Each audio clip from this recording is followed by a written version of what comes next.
I managed to find the most marvelous chair. It floats beautifully. And you really mustn't worry a bit about all this. We English are a seafaring people, you know. I just must be careful not to tip over. I've been thinking the past few minutes. It's interesting to note how being afloat makes one thoughtful. The soothing motion, I suppose. At any rate, I was thinking that perhaps it might not be a good idea for you to listen to too many ghost stories. For instance, this is the sort of thing that could possibly happen.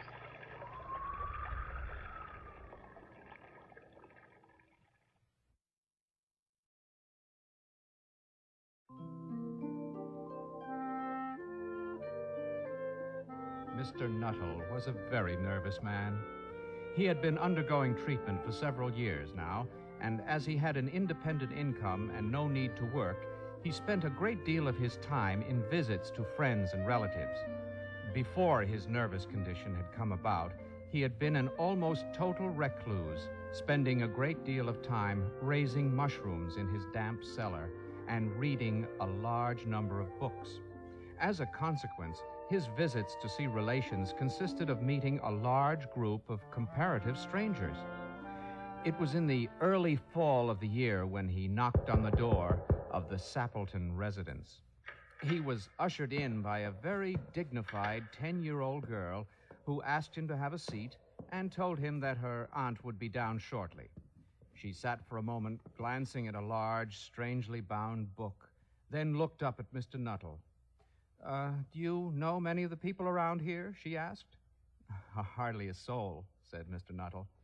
"Then you know practically nothing about my aunt," said the girl. Mr. Nuttall admitted he knew only her name and address. The young girl smiled sympathetically. "Her great tragedy happened just 3 years ago." "Tragedy?" inquired the nervous Mr. Nuttall. The girl pointed to the French windows leading to the lawn. "You may wonder why we keep that window open in the fall of the year." "Oh, it is quite warm for this time of the year," said Mr. Nuttall, shifting in his chair. "But has that window got anything to do with the tragedy?" The girl then told him this story. Out through that window 3 years ago this very day, her husband and her 2 younger brothers went off for a day's hunting in the woods you can see there. They never came back. In crossing the swamps to their favorite piece of hunting ground, all of them were engulfed in a treacherous piece of quicksand. Their bodies were never recovered. That was the dreadful part of it.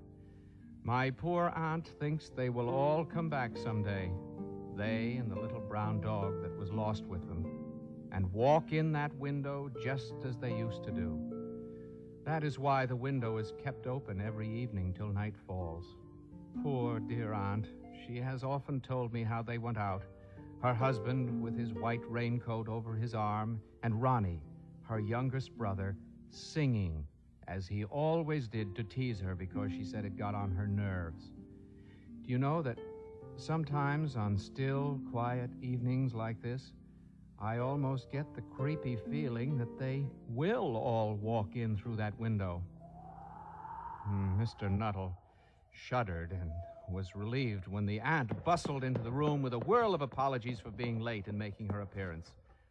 "I hope Vera has been amusing you," she said. "She's been very interesting," said Mr. Nuttall, glancing in the direction of the open window.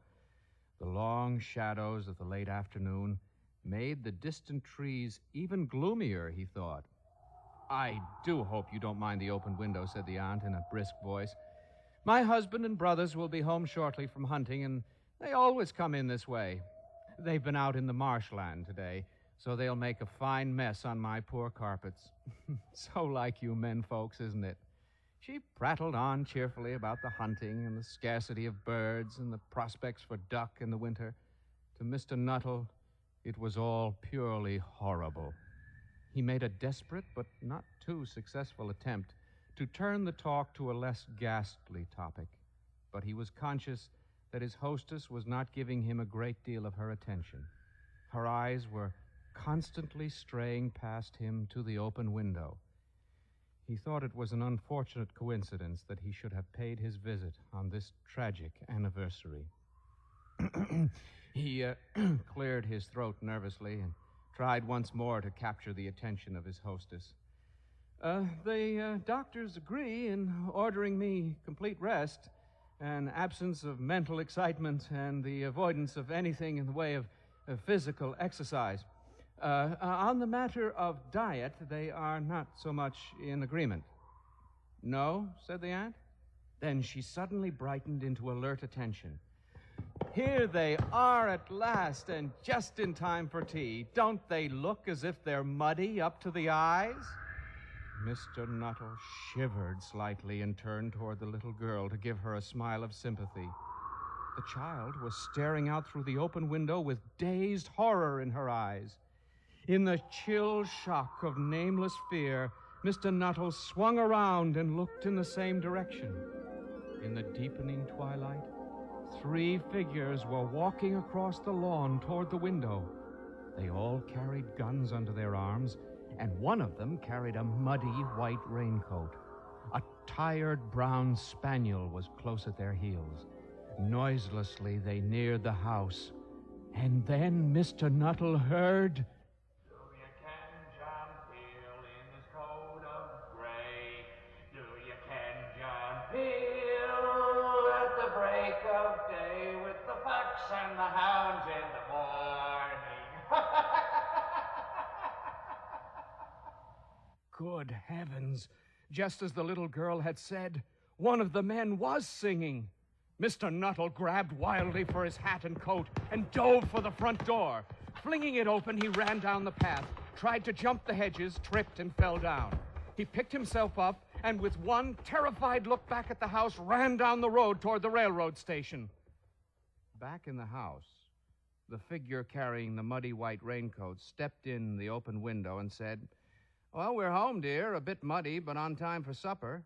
"Who was that ran out as we came up to the house?" That was a Mr. Nuttall, dear," said the aunt. "Some distant relative who dropped in for a visit." "Extraordinary man. All he seemed to talk about was his illness, and when he saw you coming, dashed off without saying a word. I don't know what to make of it." The little girl shook her head gravely and said, "I expect it was the spaniel. Mr. Nuttall has a horror of dogs. He was telling me just before you came down that once he was chased into a cemetery by a pack of wild dogs and had to spend the night in a newly dug grave with the creatures snarling and grinning and foaming just above him." "Oh, why, the poor man," said her aunt. "One would have thought he had seen a ghost." The little girl smiled sweetly.